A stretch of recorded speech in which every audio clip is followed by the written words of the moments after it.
자, 이제 앞에 화면 또 보겠습니다. 이 스토리텔링 좀 이어서 가볼 거예요. 자, 사장님한테 줄 익명록을 생성한다. 자, DPT 테이블과 EMP 테이블의 기본적인 조인을 통해서 결과를 보여주면 될 것 같네요. 모든 걸 조회를 할 거고, DPT, 그 다음에 이너 조인, EMP, 온절에 여기서 별명도 써줄까요? 그리고 별명은 일단 생략이 가능하지만 여러분들이 익숙해지기 전까지는 생략하지 마세요. 생각보다 저 생략 때문에 혼란스러움을 느낄 수 있어요. 그러니까 충분히 익숙해지고 나서 생략을 하시면 좋을 것 같습니다. 이렇게 출력의 결과를 보여준다면은 알 수 있겠죠? 근데 여기서 모든 정보를 다 보여줄 필요는 없을 것 같으니까 뎁트 테이블에 있는 네임을 좀 뒤에다가 보여주고요. EMP 테이블에 있는 사원 번호, 그 다음에 EMP 테이블에 있는 네임, 그 다음에 뎁트 테이블에 있는 네임 이렇게 해서 필요한 정보만 좀 보여줄게요. 사원 번호고 이름이고 네임이겠죠?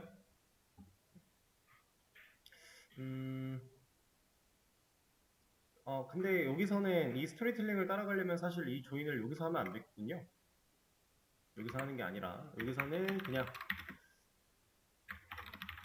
EMP를 먼저 조회를 해서 이걸 보여주고 사장한테 부서 번호가 아니라 부서명, 이게 그래서 홍길동이 무슨 부서인데? 라고 했을 때 부서명을 알려면은 뎁트 테이블 조회법을 하시면 됩니다 했다가 혼이 났대요. 그리고 나서 진짜로 제대로 이제 온 없이 보여주라고 하니까 이게 최종적인 모습이 될 것 같고, 여기는 이쪽으로 나오면 되겠죠? 뎁트 테이블 조회법 알려주고 나서 부서명 포함 온 없이 이라고 하니까 셀렉트에 아마 여기서는 이런 식으로 작성을 해서 보여주면 되지 않겠느냐 라고 하는 것 같아요. 스토리텔링으로 쭉 상황이 이어져 나가는 거니까 우리가 이미 조인에 대해서 다 배웠기 때문에 바로 이런 게 나왔지만 일단 여기서는 이렇게 근데 이상한 데이터가 나와서 좀 혼이 났고요. 그 다음에 제대로 된 데이터를 조인을 적용시켜서 데이터 조회를 한다면은 이런 식으로 보여줄 수 있겠죠. 근데 이제 좀 더 편하게 보여지도록 고쳐야 된다라고 했으니까 최종적으로 보여줄 모습은 이런 게 될 거예요.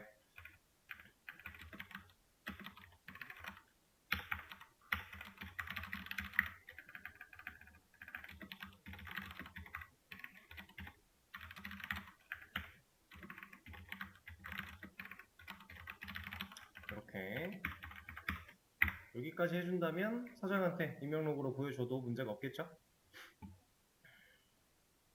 이런 느낌으로 간단하게 조인을 활용하는 연습을 해봤습니다. 자, 그러면 지금껏 정답 올려드리고 그 다음으로 또 하나 문제 열어드릴 건데 이번에는 정답이랑 같이 열 거예요.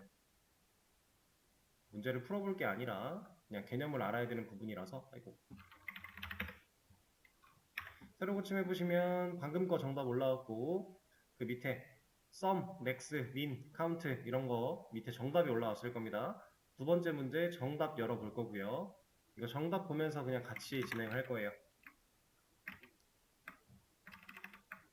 이거 아니고 여기 있죠? 자, 똑같이 붙여넣기 해준 다음에 맨 위로 올라가서 정답을 띄워놓고 하나씩 볼 겁니다. 자, 첫 번째 AU, DB 없애고 만들고 사용하겠다 한번 실행시켜주고요. 그 다음에 테이블 만드는 것도 실행시켜주고요. 여기 써있는 이런 거 제가 말씀드리지 않은 부분이기 때문에 이런 거 신경 안 쓰셔도 됩니다. 그리고 여기 캐릭터 써져 있는 거 이것도 그냥 일단 넘어가셔도 돼요. 지금은 이걸 중점으로 공부하는 게 아니기 때문에. 그 다음에 데이터 2개 넣어주고요. EMP 테이블도 하나 만들어주고요. 그 다음에 데이터 3개 또 넣어줍니다. 자, 이러면은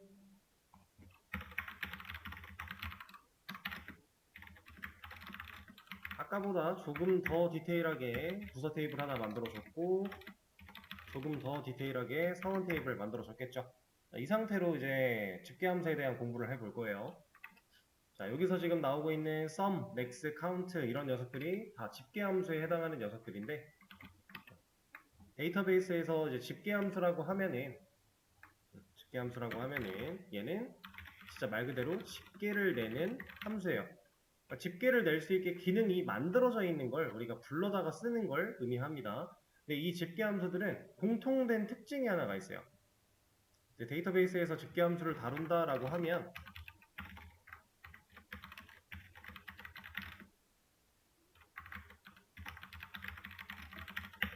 일단 집계 함수의 종류에는요. sum, avg, max, min, count 이렇게 5가지가 존재합니다. 5가지? 하나가 더 있었나? 이렇게 5가지가 존재하는데 이 집계함수를 공부를 하려고 뭐 검색 같은 걸 해보시면은 항상 따라오는 세트가 하나 있어요. distinct라고 하는 이 녀석이 항상 세트로 따라옵니다. 얘는 중복 제거의 의미를 가지고 있는 녀석이에요. 얘네들은 그냥 앞에서부터 합, 평균, 그 다음에 최대값, 최소값, 그 다음에 개수, 세는 이렇게 순서대로 나타낼 수 있고요.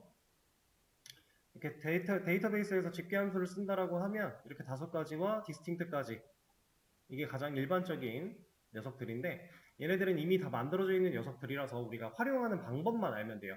얘네들의 공통된 특징, 이 녀석과 이 녀석 다 합쳐서 공통된 특징이 조회 결과가 이 개수가 기존 원본 데이터의 개수보다 적게 나온다. 이게 공통된 특징입니다. 근데 이건 당연히 그럴 수밖에 없어요. 예를 들어서 지금 이제 밑에서부터 하나씩 볼 건데 자, 사원 수를 출력해 달라고 해서 카운트라고 하는 걸 사용을 했고 이건 우리가 한번 저번 주에 한번 공부 살짝 해봤죠? 개수 세는 건데 모든 에스터리스크 모든 컬럼 기준으로 개수를 셀 거야 라고 했을 때 얘는 당연히 몇 나와요? 지금 여러분들이 화면에 보고 계시는 이 테이블 결과가 EMP 테이블이에요. 그럼 이거 실행시키면 뭐 나와요? 3 나오겠죠? 3. 그러면 원래 EMP 테이블은 데이터가 총 3줄이에요. 근데 카운트를 했더니 몇 줄 나왔어요? 한 줄 나왔죠. 이거는 당연할 수밖에 없는 거예요. 왜냐? 집계를 했기 때문에.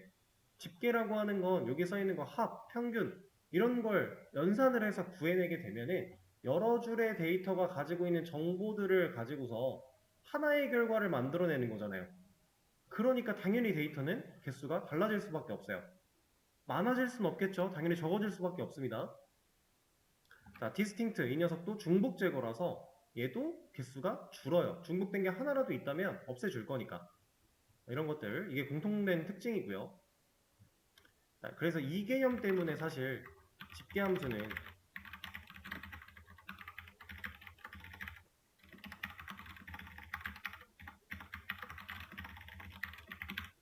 그룹 바이라는 녀석이랑 세트가 될 수밖에 없는 거예요. 그룹 바이라고 하는 건 밑에 얘기가 나오겠지만 간단하게 먼저 말씀을 드리면 공통된 녀석들을 그룹화 시킨 겁니다.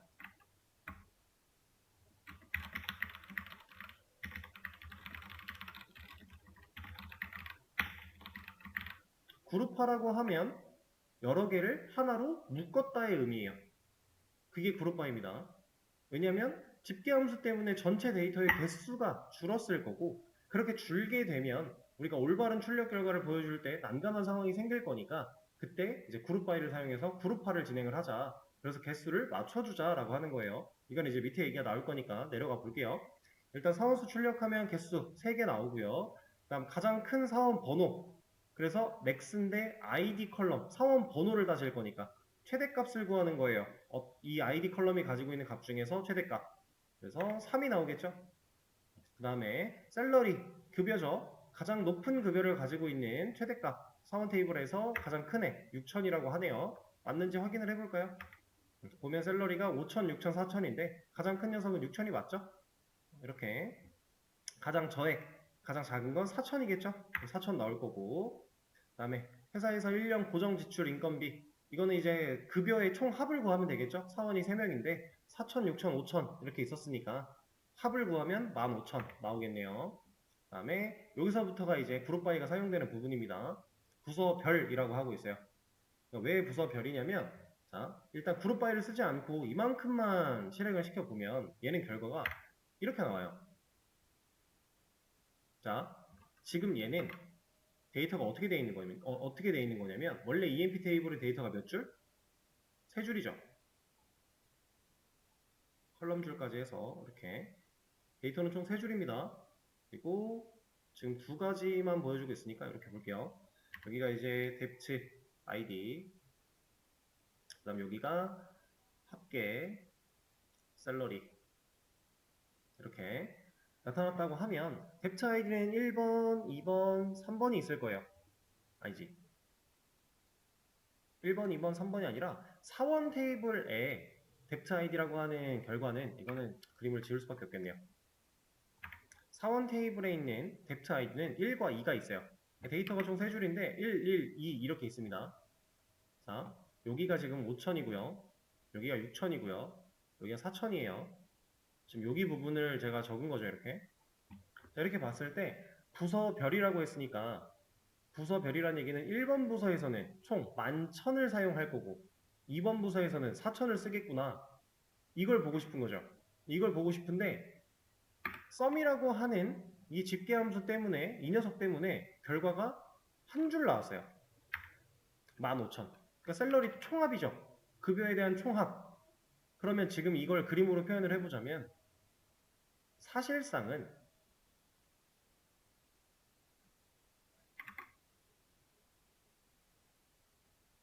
이렇게 되어 있는 겁니다. 사실상 얘가 이만큼이 조회하고자 했던 부분은 이거예요, 이거. 근데 제가 누누이 말씀드리지만 이렇게 빈칸 존재할 수 없다 그랬죠. 그렇죠? 이런 상황 속에 이 집계함수가 가지고 있는 데이터 개수를 줄여버리는 힘이 얘네들보다 강력했기 때문에 얘네들이 그냥 안 나온 거예요. 그러면 1번 부서의 1년 고정 지출이 15,000이다. 이건 틀린 데이터죠. 1번 부서는 11,000이잖아요. 그죠? 그 다음에 2번 부서가 4,000인데 1번 부서가 15,000이래요. 이건 잘못됐어요. 그래서 이런 문제를 우리가 해결하기 위해 그룹 바이를 사용해 그룹화를 진행을 하면 이렇게 나옵니다. 자, 아까 전에 보셨던 그림인데 여기가 아마 5,000 그리고 6,000 여기가 4,000 이렇게 했을 때 자, 1번 부서에 대한 얘네들을 하나로 묶어서 1 그룹화를 시켰어요. 그래서 1은 얘네들의 합계인 11,000 이렇게 나온 거고요. 2번 부서는 합칠 게 없으니까 그냥 4,000 나온 거예요. 그게 지금 이 결과입니다.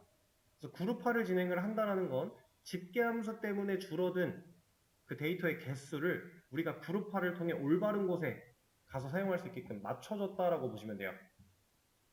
그러니까 집계함수를 쓸 때 그룹화를 제대로 쓰지 않으면 문제가 생기겠죠. 자, 근데 무조건 집계함수 썼다고 그룹 바이를 무조건 써야 되느냐? 또 그렇진 않습니다. 이런 거. 집계함수만 조회를 하는 경우에는 그룹 바이를 쓰지 않아도 아무런 문제가 안 돼요.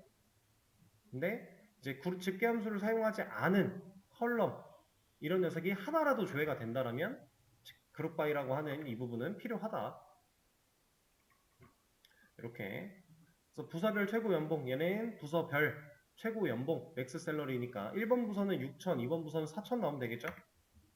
잘 나오네요. 얘도 그냥 이렇게 조회해버리면 1번 부서 6,000만 나올 거니까 우리가 원하는 데이터가 제대로 안 나올 거니까 자, 부서별 최저 연봉도 마찬가지 부서별 평균 연봉 AVG AVG는 에버리지의 약자입니다. 자, 근데 이 녀석을 잘 보면은 우리는 분명 샐러리라고 하는 이 컬럼이 인트 타입을 가지고 있어요. 여기 보면 샐러리 인트예요. 그 말인즉슨 정수죠.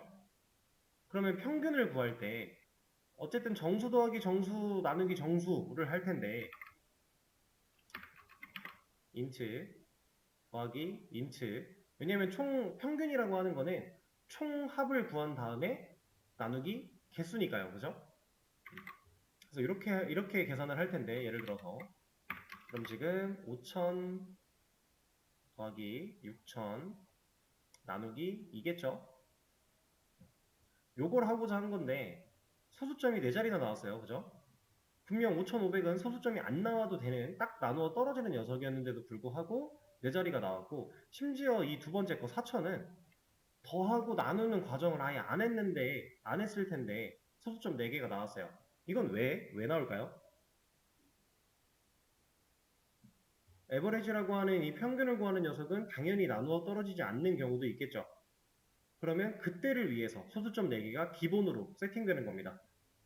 그리고 이 소수점의 개수가 4개인 이유는 우리가 뭐 이거는 여러분들이 어떻게 생각하시느냐에 따라 좀 다를 수 있겠지만 기본적으로 우리가 소수점을 가지고 표현을 할 때 네 자리까지를 가장 쉽게 판단할 수 있는 가장 정답에 근사한 근사치인 값이라고 생각을 해요. 개발할 때 좀 이렇게 많이 사용을 합니다. 예를 들어서 여러분들 나중에 HTML, CSS 같은 거 배우실 텐데 얘네들 배울 때에도 이제 뭔가 퍼센트 같은 거 따질 때 소수점을 네 자리까지 입력을 해주면 거의 우리가 원하는 그 딱 나눠 떨어지게끔 하는 거에 근사치로 화면에 입력이 됩니다. 이런 것들 네 자리를 사용한다라는 거. 그래서 얘는 그냥 소수점을 만들어 주는 거고 이것 또한 마찬가지 출력의 결과로서 화면에 나타나는 것 뿐이니까 데이터가 잘못되거나 이런 게 절대로 아니에요. 자, 그리고 여기 이제 부서별, 부서명, 사원 리스트, 평균 연봉, 최고 연봉, 최소 연봉, 사원수 이렇게 하라고 하는데 조인을 안 한 버전이라고 하네요. 조인을 안 한 버전을 먼저 해서 보면은 자, 이렇게 나옵니다. 자, 1번 부서 사원 리스트 홍길동과 홍길순이 있고요. 1번 부서에는 얘네 둘이 있고요. 평균 연봉은 5,500, 최고는 6,000, 최소는 5,000, 사원수는 2. 우리가 사용할 수 있는 집계 함수들을 골고루 썼죠. 자, 근데 여기 이제 그룹 콘캣이라고 하는 게 하나가 나옵니다. 자, 이거는 그룹 파일을 통해서 만약에 이 녀석을 그룹 콘캣을 안 쓰게 되면 얘는 홍길순 어디 갔어요? 사원에 홍길순 없죠. 왜냐면 우리가 그룹을 부서 번호 기준으로 그룹을 할 건데 그룹을 이 컬럼 기준으로 할 건데 1번을 1번 홍길동, 홍길순 이렇게 있을 때 얘를 그룹으로 묶을 건데 얘네들은 다른 데이터잖아요. 그러면 얘가 사라질 수밖에 없는 거예요. 무조건 위에 게 나오는 거니까. 그래서 제대로 된 데이터가 안 나옵니다. 여기서 이제 그룹 콘캣이라고 하는 이 녀석은 그룹화를 했을 때 가지고 있는 데이터 값을 그냥 이어서 나열해서 이어붙이기를 해줘요. 그래서 지금 이렇게 조회를 하면 홍길동 뒤에 홍길순이 그냥 나오는 겁니다. 사라지지 않아요. 구분자는 컴마로 찍어주고요.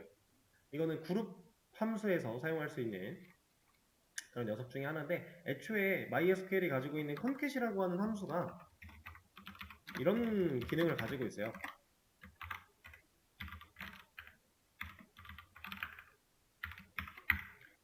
여기에 적혀있는 concat 함수 안에 적혀있는 인자 두 개를 이어붙이기를 해줍니다. 이게 그냥 concat의 능력이에요. 근데 그룹 concat은 그룹 파일을 사용했을 때 그 그룹화 때문에 사라질 데이터를 이제 잃지 않고 이어붙이기로 보여주는 형태로 만들어져 있는 함수입니다. 얘도 이렇게 하나 사용을 한 거고요. 그다음 조인해서 부서명까지 나온다라고 하면은 이제 우리가 배웠던 조인을 이 집계함수와 함께 활용을 하는 거겠죠. 간단하게. 그리고 여기 이제 트렁케이터도 처음 나오는 건데 이 녀석은 그냥 간단하게 소수점을 잘라주는 역할을 해요. 자, 이만큼을 하면 소수점이 4자리가 나올 건데 그 소수점 4자리가 나온 그 결과에서 0번째 자리부터 소수점을 잘라라고 하는 명령어입니다. 그 함수예요. 그래서 우리가 사용하는 그냥 집계함수들과 그룹 펑션들, 그룹 함수들 이렇게 쓸 수가 있다라고 하는 거고요. 그 다음에 이제 해빙이라고 하는 녀석이 하나가 더 나오는데 이거는 제가 따로 알려드릴게요. 자, 제가 예전에 이런 거 보여드린 적이 있습니다. 쓸 수 있는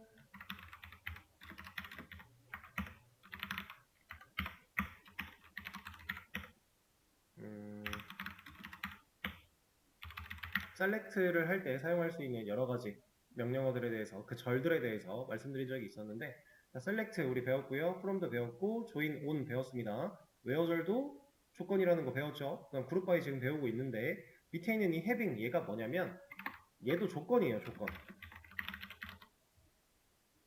그러면 웨어절과 해빙절은 사실 동일한 거 아니냐 같은 역할을 하는 거 아니냐 라고 생각하실 수 있는데 얘랑 얘의 차이는 이겁니다. 웨어절은요 그룹화를 하기 전에 조건을 걸러서 그룹을 진행하는 거고요. 해빙은 그룹화가 끝난 이후에 그룹화가 끝난 결과를 가지고 조건을 걸르는 거예요. 그러니까 발현되는 시점이 다르다고 보시면 돼요. 그래서 실질적으로 이 웨어를 그룹 바이의 밑에다가 적어주면 이거 문법 에러가 발생을 합니다. 애초에 얘는 그룹화가 진행되기 전에 조건을 걸어주는 녀석이니까 그거 말고는 얘네 둘이 똑같이 조건절입니다. 그냥. 그리고 사실 이 온절도 일종의 조건절이라고 볼 수 있어요. 우리가 테이블을 합칠 때 기준을 잡을 조건이니까. 얘도 조건, 얘도 조건, 얘도 조건이에요. 근데 얘는 조인을, 테이블을 합칠 때 사용하는 조건, 그걸 적어주는 부분이고요. 얘는 조회를 하기 위한 조건, 그리고 얘는 그룹화가 끝나고 난 뒤의 조건. 그래서 각각의 역할이 조금씩 다릅니다. 해빙이라고 하는 건 단순하게 그냥 그룹화가 진행된 이후에 걸고자 하는 조건이다.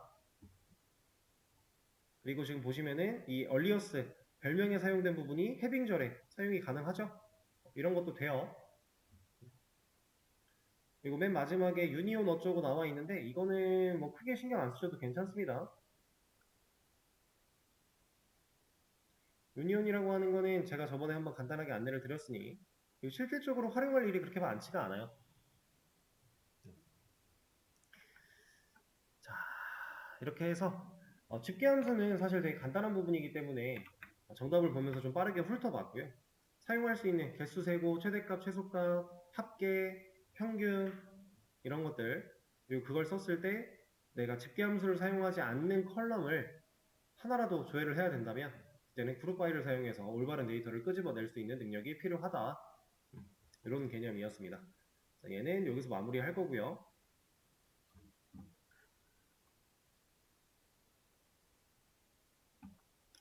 자, 그러면 우리가 배웠던 이제 조인과 집계함수는 사실 뭐 직접적으로 엄청 활용하는 부분은 딱히 없을 거예요. 없는데 아예 없진 않지만 그렇게 크게 활용하지는 않겠지만 그냥 알아야 되는 개념이니까 같이 한번 알아본 거고.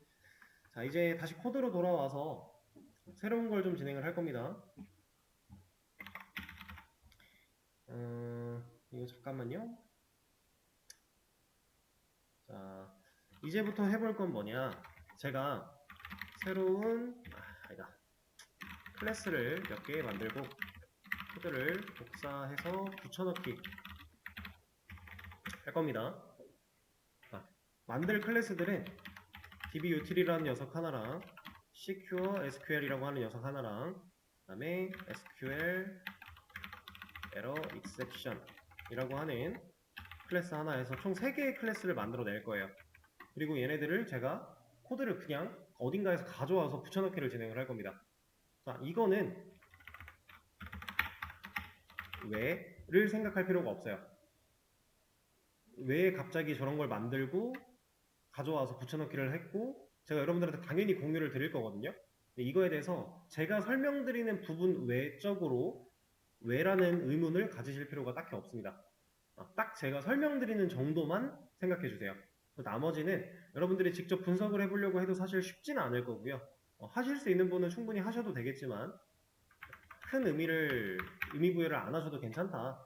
이런 일들을 지금 할 건데 당황하지 마셔라 라고 안내만 드리는 겁니다. 일단은 클래스를 제가 좀 만들게요. 이거는 따라 만들려고 하지 마시고 그냥 제가 깃허브에 올려드리면은 그 올려드린 걸 가지고 가서 활용을 하시면 되니까 util 클래스에다가 dbutil 하나 만들어 낼 거고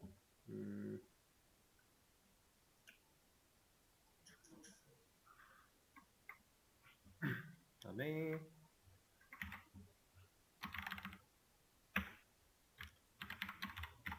CPU SQL이라는 클래스도 util 클래스에 만들어 줄 거예요. 그리고 하나 더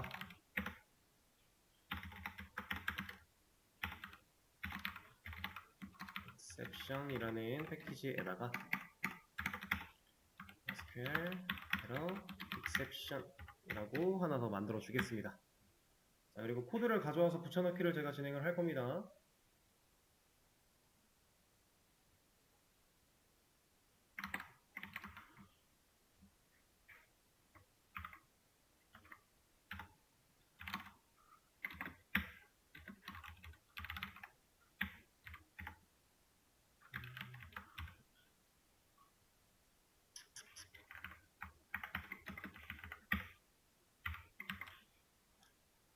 그리고 CQ SQL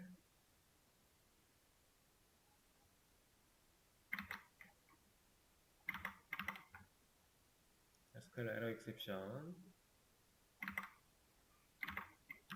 이렇게 임포트까지 다 되어 있는 걸 복사 붙여넣기를 했기 때문에 따로 건드릴 게 더 없어요. 이렇게 추가를 했습니다. 그래서 일단은 제가 여러분들한테 간단하게 좀 소개를 드릴 거고, 그리고 나서 커밋을 진행한 이후에 여러분들 거에 적용하실 시간을 잠깐 드릴 건데, 자, 앞에 화면 보세요. 자, 첫 번째로 알려드릴 건 이 녀석입니다. CQSQL. 자,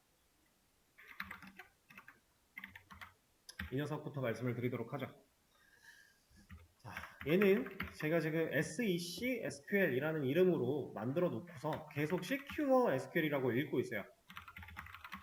Secure SQL이라고 제가 발음을 하고 있죠. 자, 이 녀석 Secure, 이거 무슨 뜻인가요? Secure는 보안입니다. 보안. 자, 이렇게 읽는 이유가 있겠죠. 보안에 관련된 내용을 다루는 클래스라고 보시면 돼요. 근데 이 녀석은 제가 직접 만든 코드는 아니고요. 저도 어딘가에서 떠돌아다니는 거를 가져와서 여기다가 이제 붙여넣기를 해서 사용을 하는 건데, 얘는 왜 쓰는 거냐면, 우리가 그동안에는 스트링 SQL 그래서 변수 만들어 놓고 여기다가 값 쿼리 작성해서 넣었죠. 예를 들어 뭐 select 쿼리를 넣는다 라고 하면은 이런 식으로 작성을 했었잖아요. 그쵸? 자, 근데 이렇게 쿼리를 작성하는 데 있어서 불편한 점이 뭐가 있었죠? 만약에 얘를 줄바꿈을 한다라고 하면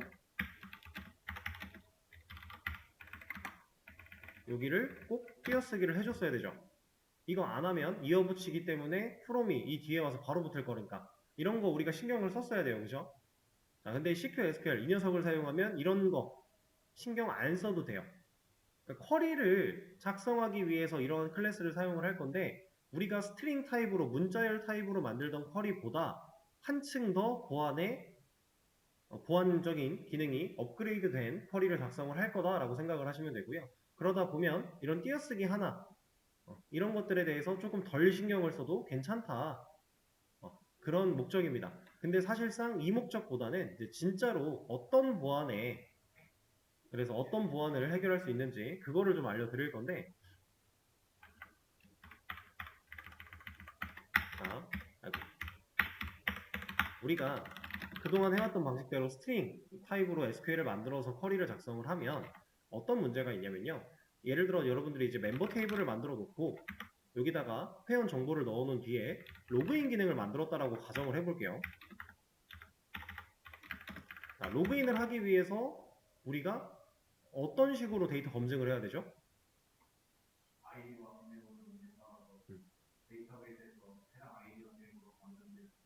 그쵸? 맞아요. 정확해요. 우리 페이지 아티클 매니저에서도 똑같이 했던 건데, 자, 사용자한테 입력받은 아이디와 비밀번호를 들고 셀렉트를 해야 돼요. 그쵸? 멤버라고 하는 테이블을 셀렉트를 할 겁니다. 근데 그냥 하면 안 될 거고, 왜요? 로그인 아이디, 멤버가 가지고 있는 로그인 아이디 컬럼에 사용자가 입력한 데이터 여기다 넣어야 될 거고요. 그 다음에 엔드, 로그인 패스워드 해서 여기다가 또 사용자가 입력한 거 넣어줘야 되겠죠. 사용자가 예를 들어 테스트라고 입력을 했다면 이렇게 들어올 수 있게끔 우리가 쿼리를 짜서 날려줄 거 아니에요. 이걸 스트링 SQL 가지고 했다라고 하면 대략적으로 이런 느낌이겠죠?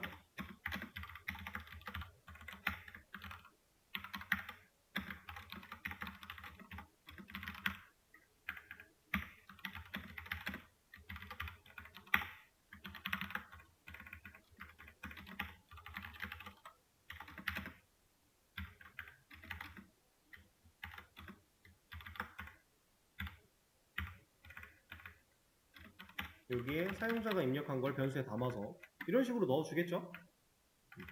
그리고 end도 엮어야 되니까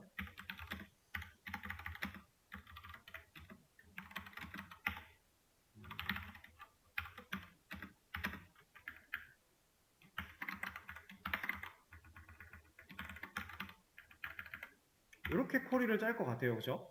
스트링 SQL을 사용을 한다라고 하면 우리가 해왔던 방식대로, 자, 그럼 이렇게 쿼리를 날렸을 때 문제가 없으면 그 가져온 결과로 이제 문제가 없으면 로그인을 시키고 문제가 있으면 로그인을 안 시키고 이런 식으로 만들 수 있을 것 같은데, 자, 이렇게 사용자가 입력한 데이터를 변수로 그냥 스트링 타입에 이어붙이기로 넣어주면 이런 문제가 발생을 해요.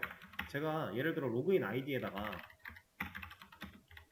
여기다가 만약에 현재 우리한테 테스트라고 하는 회원이 존재한다라고 하는 과정으로 테스트를 입력을 하는데 여기까지만 입력을 하는 게 아니라 여기까지만 입력을 하는 게 아니라 이렇게 입력을 할 수 있어요. 이러면 이것도 문자열이죠. 그러면 얘가 로그인 아이디 자리에 이렇게 들어갈 거니까 이걸 이어붙이기를 해보면 이렇게 만들어질 거 아니에요. 그쵸? 이게 가능하겠죠? 자, 근데 이렇게 넣어주게 되면 어떤 문제가 생기느냐? 그리고 나서 패스워드를 아무것도 입력을 안 한다라고 해볼게요. 이렇게 하게 되면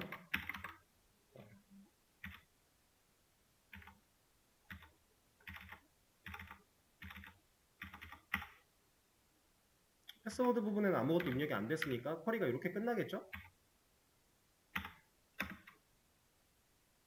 아, 제가 좀 잘못 썼네요. 하나 바꿀게요. 이게 아니라 이렇게 해요. 이렇게입니다. 제가 입력한 그 입력값이 이렇게 들어오게 되면은 사용자 여기 부분에 지금 이만큼이 원래 같으면은 이렇게 되어 있는 부분인데 여기 안에 얘가 들어온 거거든요. 그리고 잠깐만, 이것도 한번 끊어주긴 해야 될 것 같은데 아니다, 그냥 이걸로 보여드릴게요. 이렇게 해서 보여드리죠. 자, 이런 식으로 이제 입력을 할 수 있다라고 하는 건데 이래버리면 어떤 문제가 있냐면 지금 여기 초록색으로 바뀐 거 보이시죠? 여기가 주석 걸린 거예요. 이 쿼리 안에서 이거 두 개는 주석입니다. 이거 샵이랑 똑같아요. 샵이랑 똑같은데 샵은 샵도 그렇고 이것도 그렇고 얘가 나온 뒤부터 이렇게 주석이 걸려요.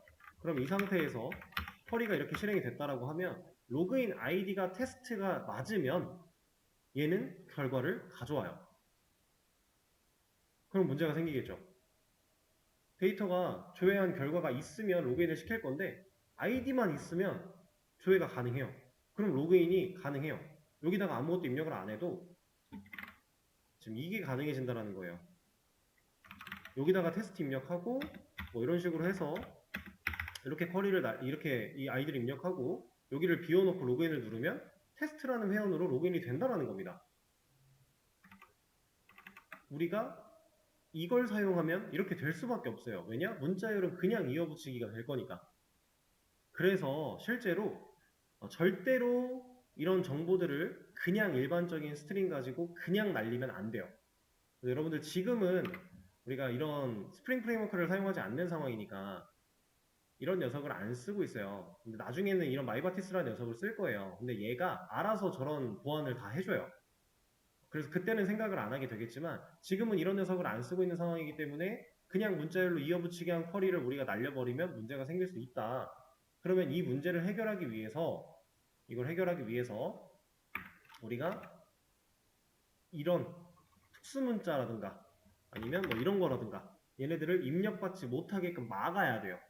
이런 게 입력이 안 되게끔 그런 거를 다 할 수 있게끔 만들어진 게 얘다라고 보시면 돼요. 그래서 우리가 지금까지 해오던 것보다는 조금 더 안전하게 쿼리를 작성하고 그 쿼리를 실행시킬 수 있게끔 하기 위해 이런 녀석을 쓴다. 그리고 실제로 제가 지금 보여드린 이런 문제점은요. SQL 인젝션이라고 해서 인젝션 철자가 정확히 기억이 안 나는데 그냥 한글로 쳐도 나옵니다. SQL 인젝션이라고 하는 웹 취약성 종류 중에 하나예요.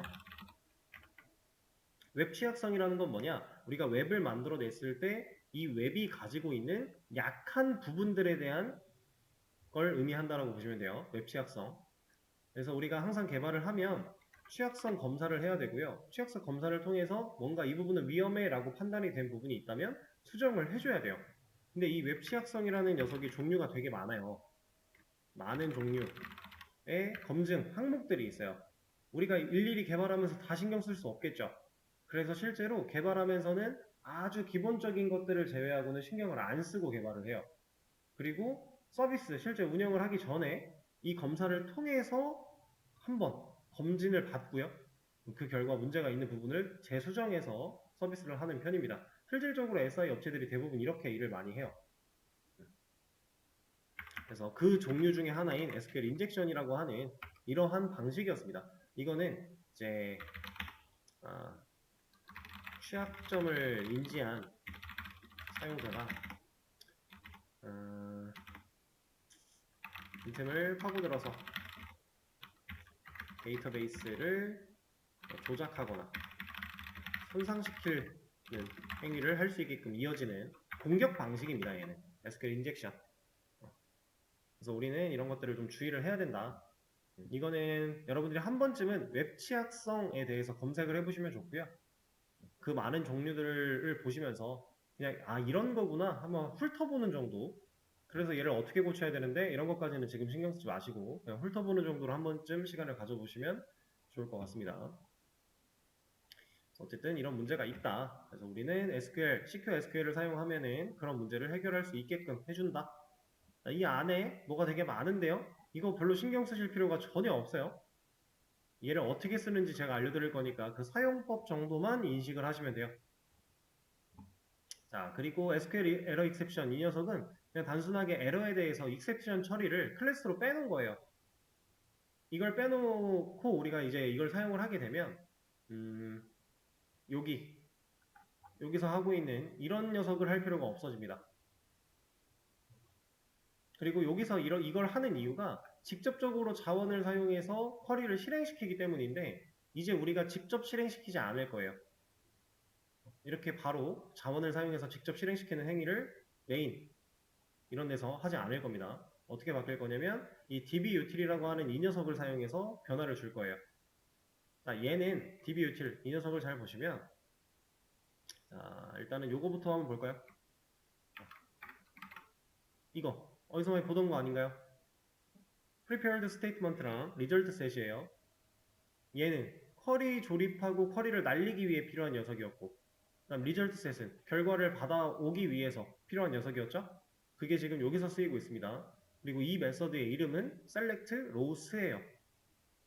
자, 이거 무슨 의미일까요? select 조회를 할 건데 rows 여러 줄들을 조회할 거야. 그러니까 즉 우리가 리스트 같은 거 만들 때 쓰는 여러 줄의 데이터를 조회할 때 사용하는 메서드다 라고 만들어져 있는 겁니다. 그래서 우리가 리스트 같은 기능에서 직접 prepare statement랑 result set 사용해서 쿼리 조립하고 날리는 이 행위를 안 할 거예요. 여기서 안 할 거고 이 dbutil이 가지고 있는 이 메서드를 호출하는 행위로 처리할 겁니다. 그리고 그때 얘가 받아야 되는 매개 변수 dbcon 이거 커넥션 타입이죠. 접속 정보는 얘가 알 수가 없어요. 그래서 얘를 호출하는 시점에 접속 정보를 여기다가 넘길 거다라고 하는 거고 CQ, SQL, SQL 이거는 뭐냐면 우리가 작성할 쿼리를 의미하는 거예요. 자, 스트링 타입으로 작성하던 쿼리를 이제 이 CQ, SQL을 쓴다라고 했어요. 근데 얘는 만들어져 있는 클래스죠. 이 녀석을 사용해서 쿼리를 작성한다라는 건 객체를 만들어내겠다라는 겁니다. 이 CQ, SQL 객체를 만들어서 그 객체에다가 내가 짜고자 하는, 날리고자 하는 쿼리를 객체 안에 저장을 시킬 거고 그 객체를 dbutil한테 인자로 넘겨주면 커넥션 접속 정보랑 같이 해서 넘겨주면 얘가 실행을 할 거고 얘는 이 내부적으로 우리가 해왔던 것처럼 쿼리를 얘가 SDMT가 날려줄 거고요. 그 다음에 리절트 셋이 결과를 받아다가 이런 여기 넥스트 있죠? 우리가 했던 거랑 비슷한 작업을 하는 거예요. 그걸 해서 결과를 돌려주겠다라고 하는 겁니다. 그래서 이런 기능들이 다 만들어져 있어요. 근데 여기서 이제 한 가지 여러분들이 좀 주의 깊게 보셔야 되는 거는 이 select rows 이 녀석은 리턴 타입이 뭐예요? 리스트 맵이죠. 리스트 안에 리스트라고 하는 이 녀석 안에 데이터가 두 개 있다라고 하면 0번, 1번이 있을 텐데 이 0번 방에 들어있는 데이터가 맵 객체다라고 하는 거예요. 맵은 키랑 밸류로 1대1로 이루어져 있는 녀석이죠.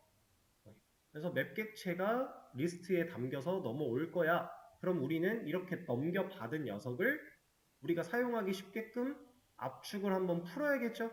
그러니까 원래는 리절트 셋으로 받아온 녀석을 바로 압축을 풀었다가 우리가 사용하기 편하게 리스트에 다시 올렸는데 지금은 이제 리스트 맵으로 가져온 이 맵을 아티클로 분해하면 돼요.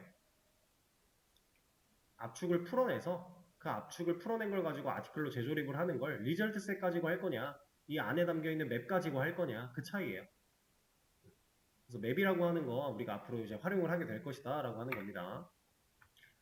자, 그리고 이름만 좀 볼게요. select rows, 얘는 여러 줄의 데이터를 가져오는 거. select row, 이 녀석은 한 줄의 데이터를 가져오는 거.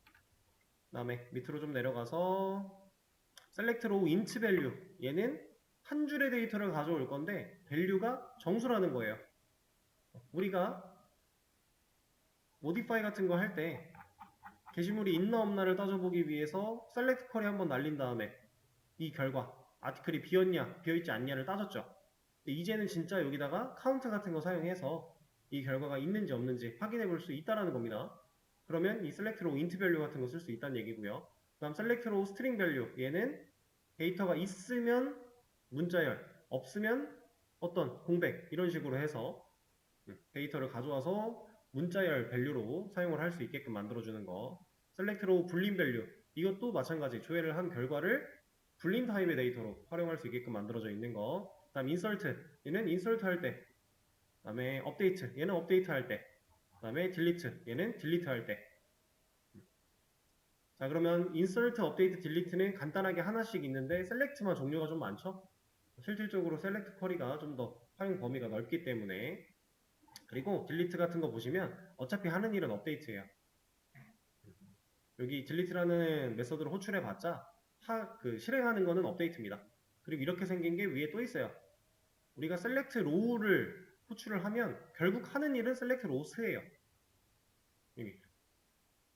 이 결과에 대해서 리턴 타입을 맞춰 놓은 거고, 이제 우리가 이걸 활용해서 만들어냈던 기능들을 조금 더 간결하고 훨씬 더 보안에 안정적이고 이런 형태로 좀 변경을 할 거다.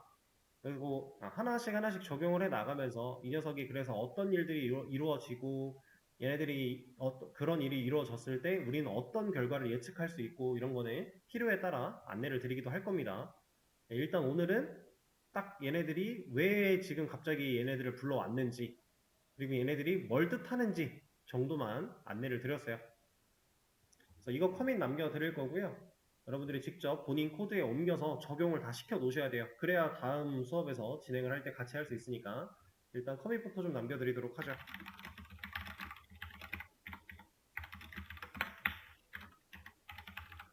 구조는 저랑 똑같이 맞춰 주세요.